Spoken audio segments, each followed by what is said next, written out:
All right, good morning, good afternoon, good evening, wonderful people, lovers of freedom all over the world. Wherever you're joining us from today, you're highly welcome to this wonderful YouTube platform that gives you quality news and information on all the activities happening in Biafran territory. Please subscribe to this channel if you're not yet subscribed, and make sure you turn on your notification because definitely we would love to notify you whenever we drop our spanking news. Now, straight up to the issue on ground and the matter why I carry come for you. Now, since last week, a video of a Russian Biafran army, in quote, has actually been trending on all Biafran media houses. Both those who hate the Prime Minister Simon Èkpá and those who love the Prime Minister Simon Èkpá. Now, the Prime Minister Simon Èkpá posted a picture of a Russian Biafran army. Is a Biafran army who is actually in the Russian army, and in fact, what actually attracted the Prime Minister in that particular video was the fact that this guy was actually showcasing Biafra, and it was a good thing to behold, and the Prime Minister posted this video because you have to understand that now when it comes to the struggle that we're fighting for, anybody who is proud enough to come out to claim that he is actually a Biafra is something that people should behold, especially Biafrans. It is for you to come out and say that you are a Biafra and you're proud of it and you're showcasing it even in your army uniform. The Biafran logo was boldly, the Biafran flag was boldly crested on your army clothes. Now, but the whole thing didn't end there, because instead of this man to acknowledge the fact that someone of the caliber of the Prime Minister Simon Èkpá, was able to highlight that on his S handle, and he was proud to highlight it. Sincerely, he was proud initially to highlight it because it's something that is meant to be behold. This man went further to give a comment on it, claiming that he doesn't have any business with the Prime Minister Simon Èkpá, and he said a lot of things. And the so-called, haters of the Prime Minister Simon Èkpá and the haters of the Biafran struggle, came out and started saying rubbish, about it. The Prime Minister Simon Èkpá has come out to react, and he has replied him. You should know our Prime Minister. He's not scared of anybody. You should know Simon Èkpá. He does not care who you are, He does not care what you represent. If you like, be the laws of any country. He does not give a damn about you. When you decide to be stupid, he puts you in your place. And this is what he has actually done to this Russian army general. First of all, I'm gonna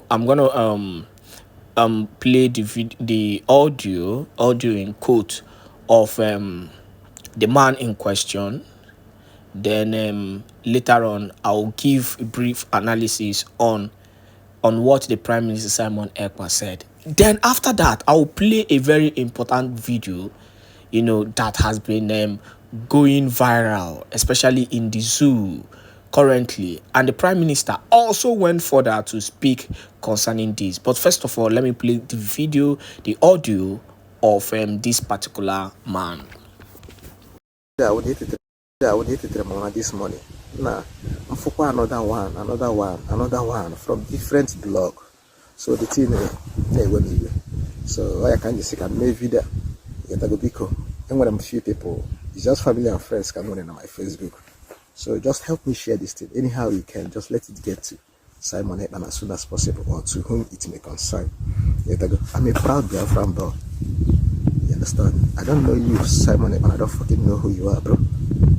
I don't know what the fuck you're doing. I don't believe in anything you are doing. I don't even follow any of your page. So to me, I think it's not proper for you to use my picture on whatsoever you think you are doing without my consent, bro. I didn't buy that idea, so I appeal with you, and I would. Okay, that was actually the audio of that Řůśśïá Biafran soldier, you know.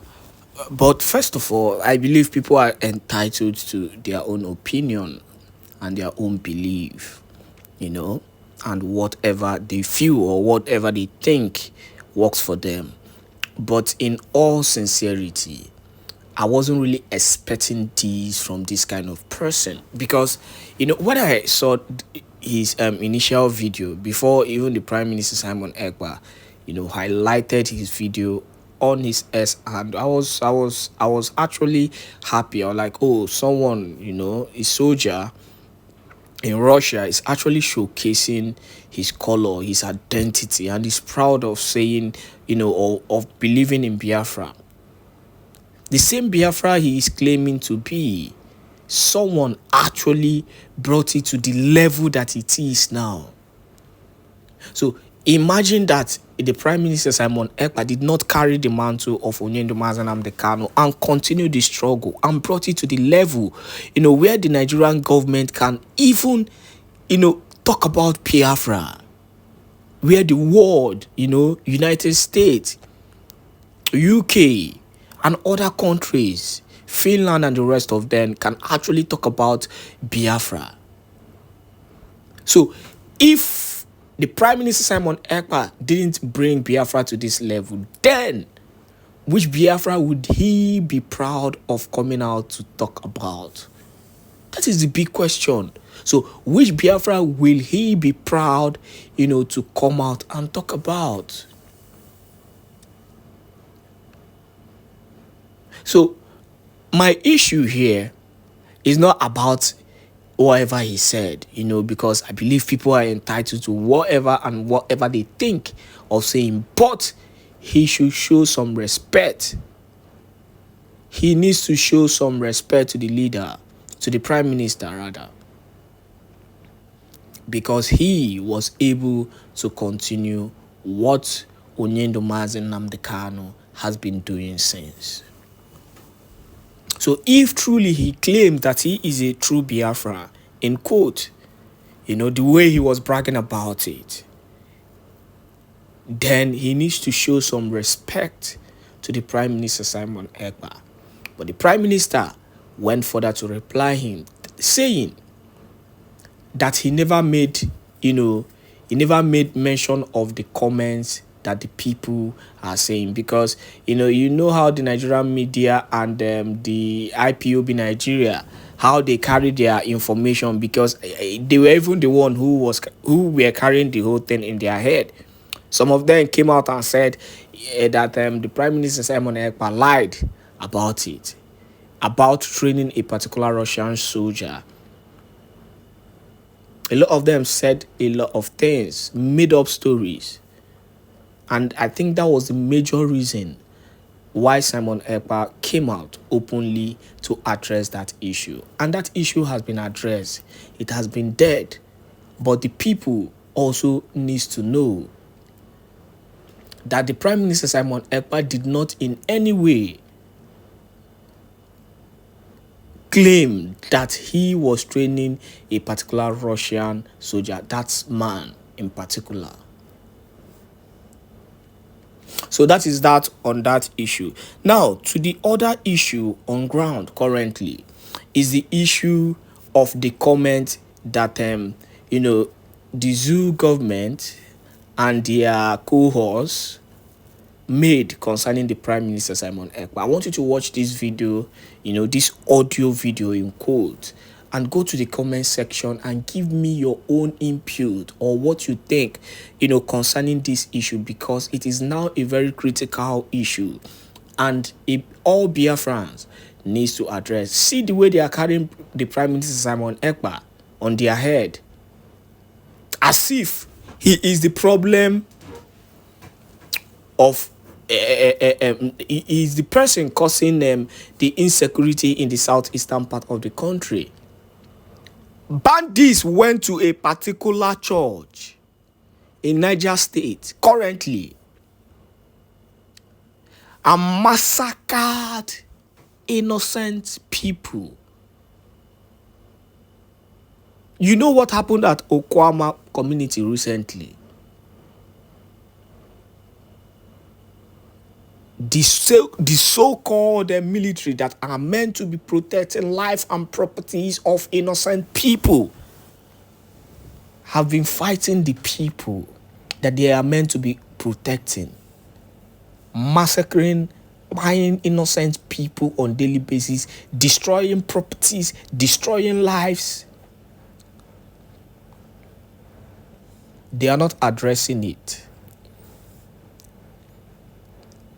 The other day, their security agencies went and buyed, innocent Biafrans in Biafran land. They swept it under the carpet. Nobody is saying anything. But the Nigerian Army headquarters on daily basis, what is in their mouth is Simon Èkpá, Simon Èkpá, Simon Èkpá, Simon Èkpá. Well, it is actually a good thing because it has proven that the Prime Minister Simon Èkpá is working. It has proven that woto, they've been getting it on daily basis. But you know the funniest thing? No matter how they try, to bring down the Prime Minister Simon Èkpá, they will not succeed. Because I keep on saying this thing, that guy is in another level. He is in another level. He's always 2 steps ahead of them. He is always 2 steps ahead of them. And that is why he cannot make some certain mistakes. You think they are not trying? Oh, do you think they are not trying? No, they are trying. They are doing everything possible to make sure that they bring him down. But they won't succeed. And also, the Nigeria government should come to the realization that the Biafran struggle is a spiritual struggle. So it's not even about Onyendo Mazenam Kano alone. It's not about the Prime Minister Simon Èkpá. It's about the people. It's a spiritual thing. So if one man goes down, another man will rise and continue the struggle until Biafra comes. Enjoy this short audio video and go to the comment section and give me your own input concerning this trending issue. So why will defense come out? Were they not cautioned to come out and say this kind of thing? For Samuel Èkpá, that has been declared wanted many, many times. This is not the first time. You came into office, you meet such a declaration, then you go after the guy, pick him up, and bring him back to Nigeria. And everybody will put their hands together for you. But you will need international collaboration. You will need the international police. You will need the international security agencies. And most of them may not talk to you. They will talk to the DSS. They will talk to the police Interpol units and the Ministry of Foreign Affairs and all of those kind of agencies, not you, defense. Of the opinion that these approach by the defense headquarters could be counterproductive? It's not going to be only counterproductive. It's going to be an exercise in futility. Now, if Simon Èkpá is coming to Nigeria with armor tanks, boots on ground, jet fighters, marine ships and attack vessels, then you say the defense is coming to speak. I like that. We should begin to trim ourselves to our constitutional roles. What defense is speaking about, it should be concerned about even the military motivation, current motivation, removing biases from the military, ethnic biases. You are looking for Simon Èkpá, and Gumi is here in Nigeria telling you that you must pay ransom to bandits. And you are looking for foreign people that are not even in your country. You are not able to deal with the ones in your country. There are people in political, judicial cases right now that were said to have diverted monies for terrorism acts that could procure weapons in Nigeria. You are not attacking those people. And we are talking about people that are outside of the country. Are we not distracted? Oh man, it's very interesting. I'm trying to read through to see what impact even the utterances of Simon Èkpá, the impact it must have had, especially during the very hot period where the Southeast was boiling, since the detaining, I beg your pardon, of the IPOB leader in Nigeria, that's Nnamdi Kanu. There were a lot of issues at that point in time everywhere. Still right now we hear the Mondays in some states of the Federation you can't go out. When you're going out you have to get to look over your shoulders to be sure that you're safe. Now here's my question. Simon is not in Nigeria. Some others like that are listed on the DHQ's website perhaps are somewhere around, perhaps been picked up. We don't have the information. But you are talking about collaborating. You have to be extradited to be brought back into the country. And I want to imagine you and I remember the Nnamdi Kanu story, right? Do you think that indeed the international community is ready to work with Nigeria in achieving this at this point in time? For our information, the international community has vested interests. They have so many things to bargain with, for your information. They may even come on air and tell you Nigeria is dealing with human rights issues. Nigeria is not going to get visas. Nigeria, but beyond that, during negotiation patterns, there are things that the international community would want to negotiate for their economy, for intelligence gathering, for protection of their citizens in Nigeria, protection of their citizens' businesses in Nigeria, and to give them advantage too, to put Nigeria on their side in their global challenge of relevance. So there are so many things to negotiate for. But my concern is this. If Simon Èkpá is subject and is a subject to Nnamdi Kanu, and Nnamdi Kanu, in the last court appearance, maybe you didn't have that tape. If you have it, you can play it. Was making some statements that he is going, if they release him, he's going to deal with all the people that have been messing up the area. He's going to do this. He's going to cooperate. He's going to, So Nnamdi Kanu, in the essence, and is in government's hand. You don't need any noise. You can negotiate so many things there. I know what I can achieve if I have that advantage. And another thing you need to note is this. The governors, the local government chairmen, if they remove their cloak of the usual Nigerian